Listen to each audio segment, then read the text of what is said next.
Alkisah di sebuah lautan lepas, ada sebuah kapal kecil yang mana di kapal itu diisi oleh satu keluarga yang sedang berkeliling dunia.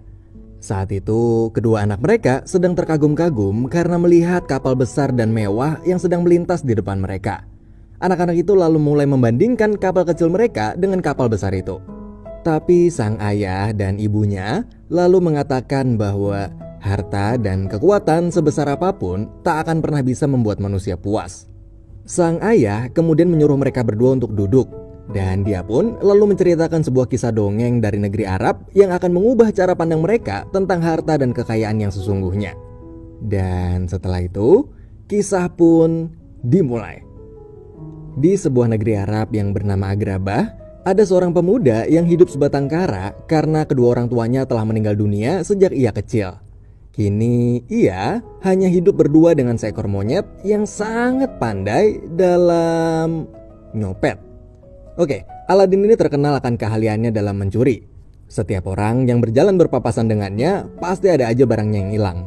Saking terkenalnya, semua orang di negeri itu sampai tahu siapa dia, dan dia pun dijulukin dengan sebutan tikus jalanan. Suatu ketika, ada seorang gadis yang sedang berjalan-jalan di tengah pasar. Gadis itu lalu melihat ada anak-anak yang sedang kelaparan dan meminta makan, namun tak ada satupun orang yang peduli. Ia lalu mengambil roti dan langsung memberikannya pada kedua anak itu.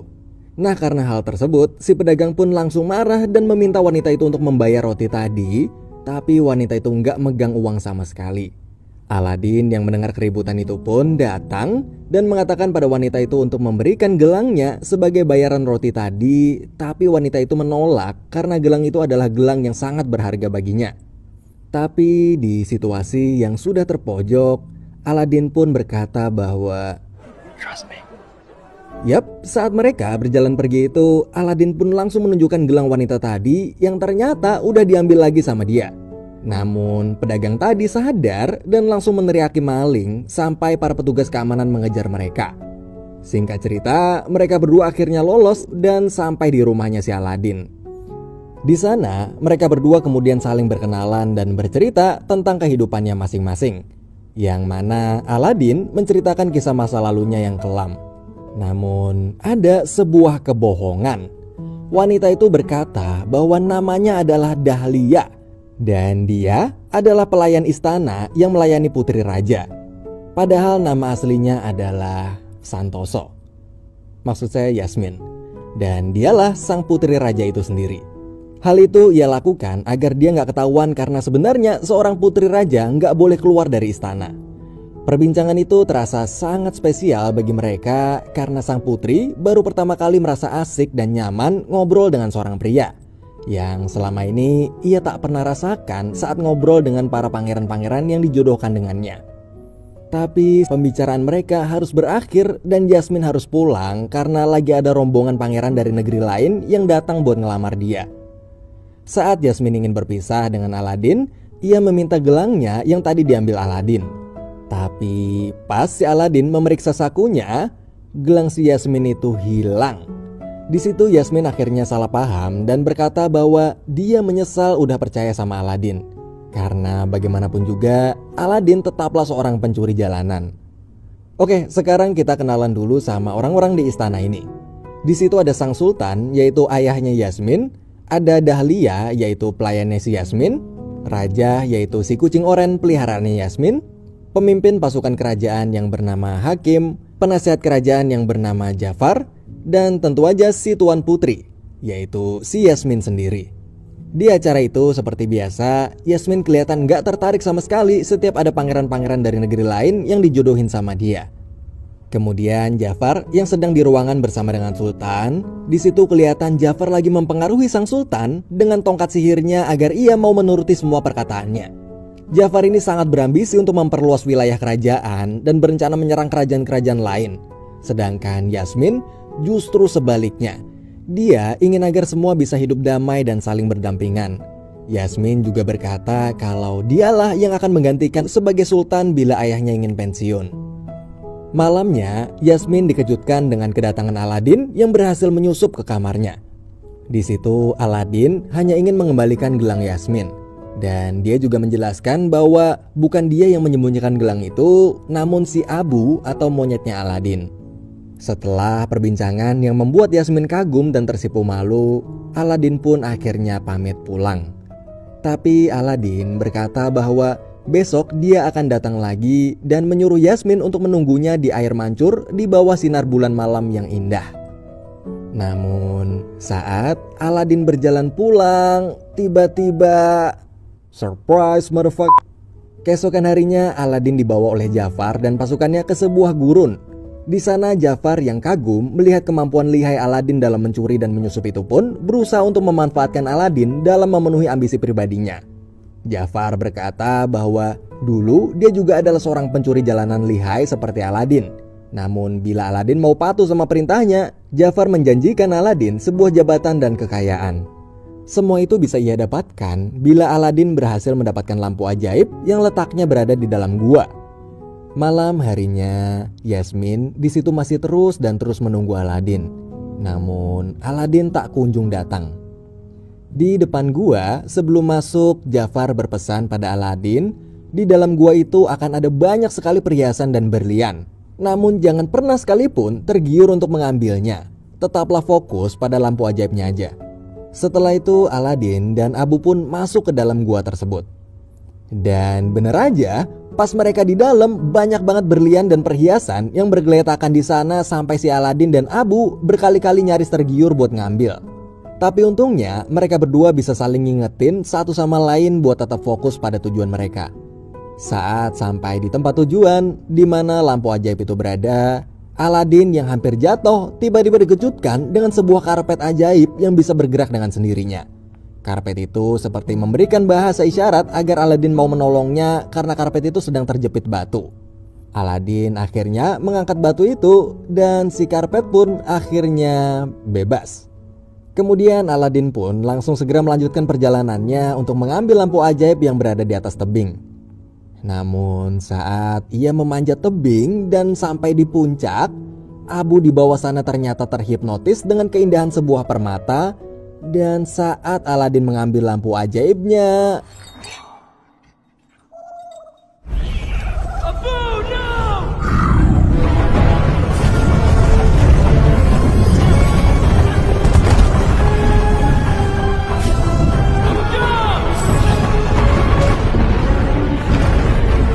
untungnya mereka berdua berhasil selamat berkat bantuan si karpet ajaib.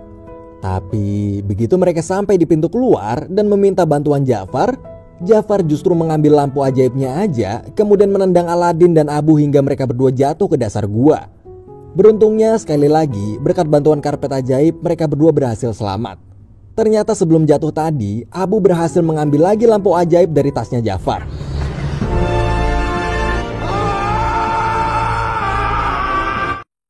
Aladin yang terjebak di dalam gua itu pun bertanya pada si karpet bagaimana cara untuk keluar. Si karpet pun memberikan isyarat agar Aladin menggunakan lampu ajaib di tangannya. Akhirnya Aladin menggosok lampu itu, lalu... Oh, great one who summons me. Excuse me, boy, where's your boss? Help me out here, where's your boss? No! I am not a... It's just... right, but that's not quite... Well, Alibaba, he had them. Jin itu berkata bahwa ia akan mengabulkan 3 permintaan Aladin. Tak peduli apapun itu pasti ia kabulkan. Minta harta, minta tahta, wanita atau apapun pasti bisa terwujud asalkan bukan mengubah hati seseorang. Namun Aladin di situ malah bingung dan gak tahu mau minta apa. Dia gak tahu apa yang sebenarnya hatinya inginkan di dunia ini. Mendengar itu si Jin pun kaget karena ia sudah ribuan tahun berada di lampu tersebut dan sudah berkali-kali ngabulin keinginan orang-orang yang rakus harta, tahta dan lain sebagainya. Tapi baru kali ini si Jin nemuin orang yang gak tertarik sama harta dan tahta atau jabatan. Si Jin akhirnya menceritakan siapa dirinya pada Aladin. Ia berkata bahwa dia adalah makhluk terkuat di bumi ini. Tak ada satupun yang bisa menandingi kekuatannya. Tapi ada satu konsekuensi apabila seorang makhluk memiliki kekuatan yang maha dahsyat. Konsekuensinya itu adalah ia akan diambil kebebasannya, sehingga ia tak bisa menggunakan kekuatannya dengan sembarangan. Makanya kedua tangan si Jin dipasangi gelang yang bernama Gelang Sulaiman, Yang mana akhirnya ia hanya bisa menggunakan kekuatannya bila ada perintah dari tuannya. Si Jin juga menjelaskan bahwa dia memanglah yang maha kuat, tapi dia bukan yang maha tahu. Si Jin bilang kalau pengetahuannya dibatasi, sehingga kalau dia ingin tahu maka dia harus belajar sendiri. Singkat cerita, akhirnya si Jin membawa mereka berdua keluar dari gua itu. Di sana Aladin yang masih bingung tentang apa yang hatinya inginkan justru bertanya balik pada si Jin apa yang hatinya Jin inginkan. Si Jin pun di situ menjawab bahwa yang paling ia inginkan dari lubuk hatinya yang paling dalam adalah sebuah kebebasan. Dia berharap suatu saat nanti, entah itu ribuan tahun lagi atau bahkan mungkin ratusan ribu tahun lagi, akan ada seorang manusia yang akan membebaskan dirinya. Setelah lama mereka berbincang, akhirnya Aladin teringat dengan Putri Yasmin. Dia berkata kalau Putri Yasmin hanya boleh menikah dengan seorang pangeran dan tak boleh dengan rakyat jalanan sepertinya. Ia pun meminta si Jin untuk menjadikannya pangeran. Dan yap, dengan sekejap abrakadabra, Aladin akhirnya berubah menjadi seorang pangeran. Si Abu diubah menjadi gajah. Dan si Jin pun membuat negeri palsu di dalam peta, lalu menamainya dengan nama Negeri Babua. Nama Aladin pun mulai sekarang berubah menjadi Pangeran Ali dari Negeri Babua, atau bisa dipanggil sebagai Ali Baba.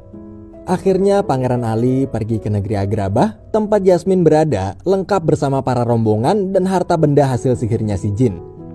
Sesampainya di kerajaan Agrabah, Jin yang sudah merubah Ali dan menyusun rencana itu pun datang dengan pengawalan layaknya seperti pangeran-pangeran pada umumnya. Para pengawal yang menari ditemani lagu yang dinyanyikan oleh Jin mampu membuat putri dan seluruh kerajaan terpesona.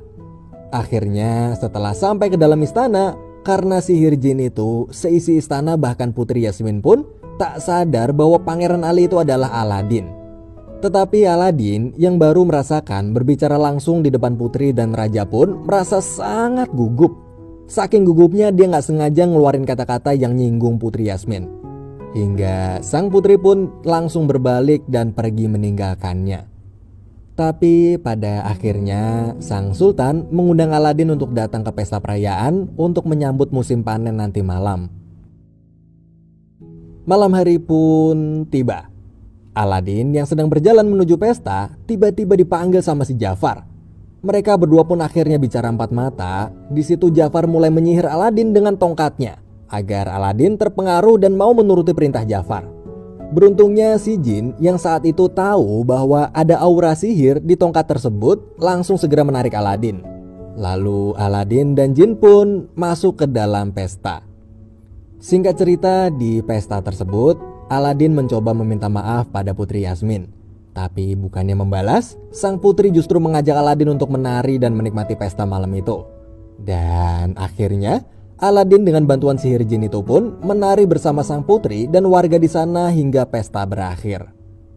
Beberapa waktu kemudian di kamarnya, mereka menyusun rencana agar Aladin bisa ngobrol lama dengan sang putri. Akhirnya Jin pergi mendatangi kamar sang putri sendirian. Di saat Dahlia membuka pintu, Jin langsung memberikan bunga dan mengajak Dahlia pergi jalan-jalan santuy di tengah malam. Saat sang putri sedang sendiri di kamarnya, Aladin pun datang. Sang putri di situ kaget bagaimana caranya Aladin bisa masuk padahal banyak banget penjaga yang mengawasi di sekitar kamar. Namun di tengah perbincangan mereka, Aladin kemudian menawarkan Putri Yasmin untuk pergi dari kamarnya dan berjalan-jalan menikmati dunia luar menggunakan sebuah karpet ajaib.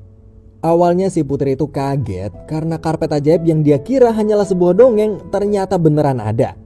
Putri Yasmin pun lalu mulai menaiki karpet tersebut. Dan mereka langsung terbang tinggi melihat dunia luar yang sangat jauh dari istana. Hati sang putri sangat bahagia karena semasa hidupnya ia sama sekali nggak pernah diperbolehkan untuk keluar istana.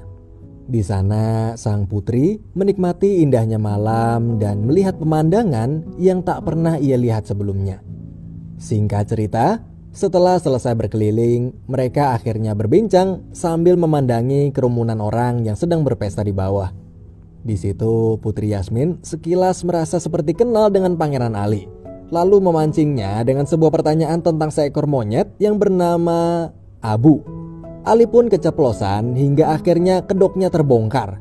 Karena seingat Yasmin, hanya Aladin lah yang tahu siapa monyet bernama Abu itu.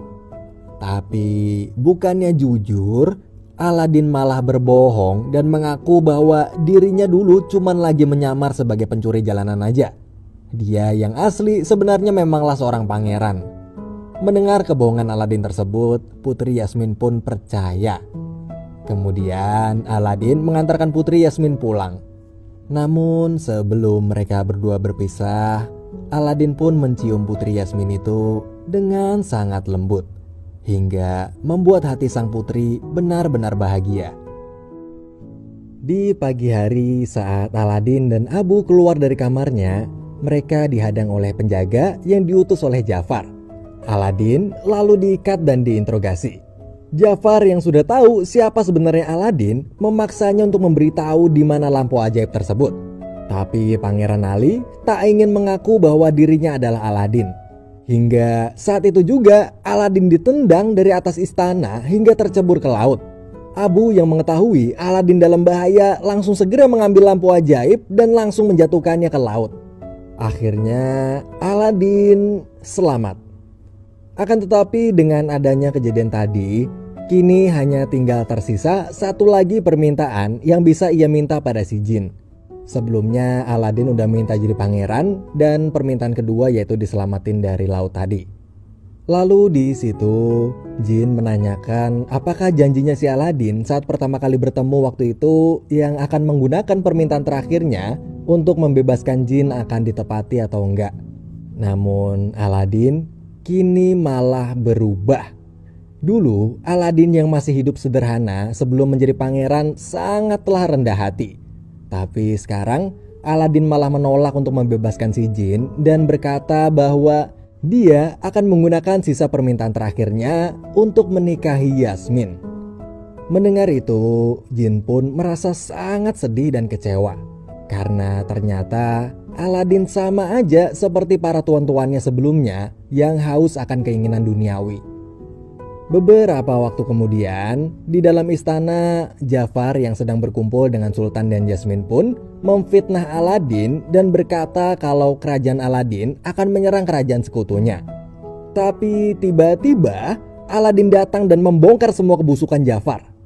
Sultan di situ merasa sangat kecewa pada Jafar, namun Jafar mulai menggunakan sihirnya lagi pada sang Sultan.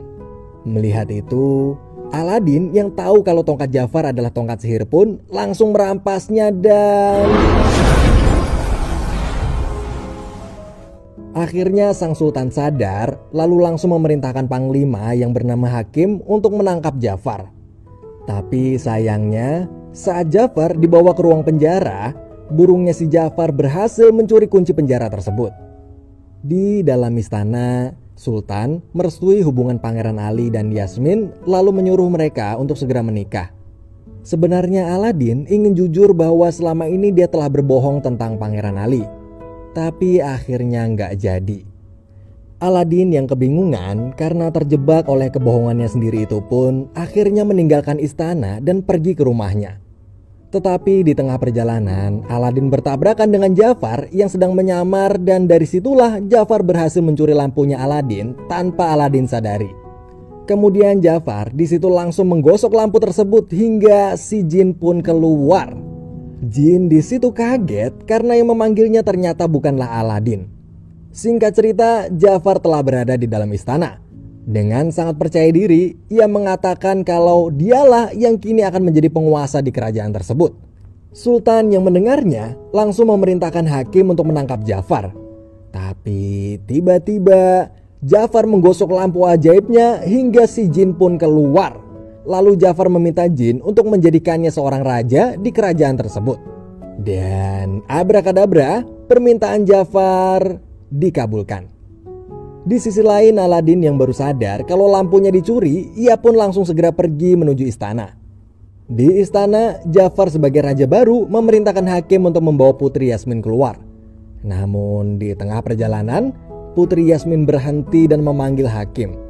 Karena status Yasmin yang masih menjadi seorang putri, sang putri lalu memerintahkan dan menjelaskan kalau hakim berhak memilih dan menentukan keadilan di kerajaan. Yasmin berkata, walaupun kini Jafar adalah rajanya, tapi hakim tetap memiliki hati yang bisa tahu mana perintah baik dan mana perintah buruk. Hingga akhirnya hakim pun memilih untuk mengikuti kata hatinya dan menuruti perintah sang putri. Sang putri kemudian memerintahkan hakim untuk segera menangkap Jafar. Namun seketika itu Jafar kembali menggosok lampu ajaibnya dan kali ini Jafar meminta agar ia dijadikan penyihir terhebat di muka bumi. Dengan kekuatan sihirnya, Jafar lalu mengubah hakim dan para prajurit menjadi abu. Tak sampai di situ, Jafar juga memaksa Putri Yasmin untuk mau menikahinya. Kalau enggak, maka ayahnya akan disiksa dengan sihirnya si Jafar. Sang putri yang tak tega melihat ayahnya disiksa pun mengiyakan tawaran Jafar itu. Sementara Aladin yang sudah sampai di istana diam-diam ingin mengambil lampu yang berada di bangku belakang Jafar. Akan tetapi Jafar yang tahu dalam sekejap langsung memindahkan Aladin itu ke hadapannya. Ia kemudian mengirim Aladin dan Abu ke ujung bumi, yaitu Kutub Utara. Di sana Aladin terpisah dengan Abu. Ia lalu mencari Abu kemana-mana sampai akhirnya mereka berdua pun kembali bertemu. Sedangkan si karpet ajaib yang saat itu masih di istana meminta jin untuk mengirimnya ke tempat di mana Aladin berada. Beberapa waktu kemudian saat pernikahan Putri Yasmin dan Jafar, ketika ingin ijab kabul, Putri Yasmin melihat Aladin yang sedang menaiki karpetnya dari kejauhan.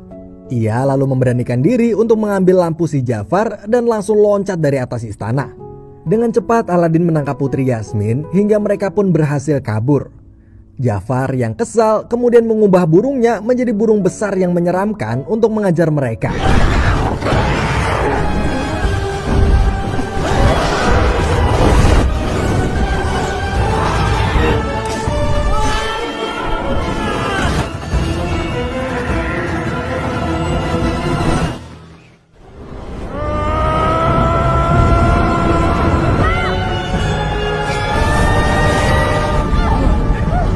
Sayangnya lampu tersebut berhasil direbut lagi sama si Jafar. Jafar lalu menyihir Sultan, Dahlia dan Putri Yasmin agar tak bisa memberontak lagi. Di situ Aladin berusaha menatap jin dan meminta pertolongan, akan tetapi si jin tak bisa berbuat apa-apa. Ia hanyalah jin yang cuman bisa menuruti perintah tuannya yang memanggilnya keluar dari lampu. Namun Aladin gak kehabisan akal.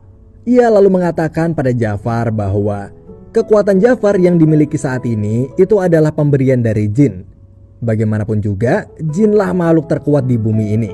Dan Jafar hanyalah makhluk terkuat kedua aja setelah jin. Aladin juga meledeknya dengan mengatakan bahwa Jafar tak akan bisa berbuat apa-apa tanpa bantuan jin. Mendengar itu, Jafar yang murka dan tak terima dengan perkataan Aladin pun kemudian memerintahkan jin untuk mengabulkan permintaan terakhirnya, yaitu menjadikannya makhluk terkuat di muka bumi ini, bahkan melebihi kekuatan jin. Jafar yang gila akan kekuasaan itu pun gak sadar bahwa ucapannya itu telah membawanya termakan jebakan si Aladin. Dan saat permohonannya dikabulkan, lalu saat Jafar ingin menghancurkan seluruh kota, akan tetapi ada konsekuensi bila menjadi makhluk terkuat di bumi. Konsekuensi itu adalah Jafar diambil kebebasannya. Kedua tangan Jafar pun langsung terbelenggu hingga ia tak bisa menggunakan kekuatannya bila tak memiliki seorang tuan. Akhirnya Jafar tersedot dan terkurung di dalam lampu bersama dengan burungnya untuk selama-lamanya. Hingga suatu saat nanti akan ada seseorang yang menggosok lampu itu dan menjadi tuannya si Jafar. Setelah semua berakhir, si jin lalu menawarkan permintaan terakhir Aladin yang masih tersisa satu itu untuk mewujudkan keinginannya menikahi sang putri. Namun Aladin yang kini telah menganggap bahwa jin adalah sahabat yang selalu ada membantunya pun, akhirnya ia merelakan keinginan untuk menikahi sang putri. Dan dia lalu mengucapkan permintaan terakhirnya, yaitu membebaskan sang jin.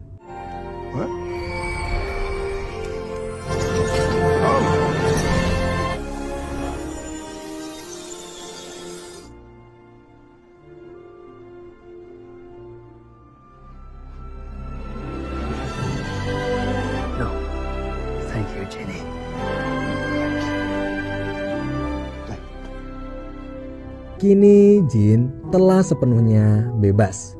Betapa bahagianya dia karena setelah ratusan tahun lamanya ia selalu berada di dalam lampu yang sempit dan dicabut hak kebebasannya. Sekarang ia benar-benar bisa menghirup udara dengan bebas. Bahkan untuk sekedar duduk dan pergi pun kini Jin tak perlu lagi meminta izin dari tuannya. Jin kemudian menghampiri Dahlia dan lalu mengajaknya untuk berkeliling dunia menggunakan sebuah kapal. Dia dan Dahlia juga berkeinginan untuk menikah di sana dan mempunyai 2 orang anak. Lalu pada kedua anaknya nanti, Jin dan Dahlia akan selalu menceritakan kisah sang Aladin itu. Di sisi lain, sang putri saat itu langsung pergi mengejar Aladin yang telah meninggalkan istana. Di situ, sebagai seorang sultan yang baru, Putri Yasmin pun memerintahkan Aladin untuk berhenti. Dan dengan kekuasaannya, Putri lalu memerintahkan Aladin untuk mau menikahinya dan hidup bahagia bersama dengannya selamanya. Kok agak maksa nih orang? Oke, film pun berakhir.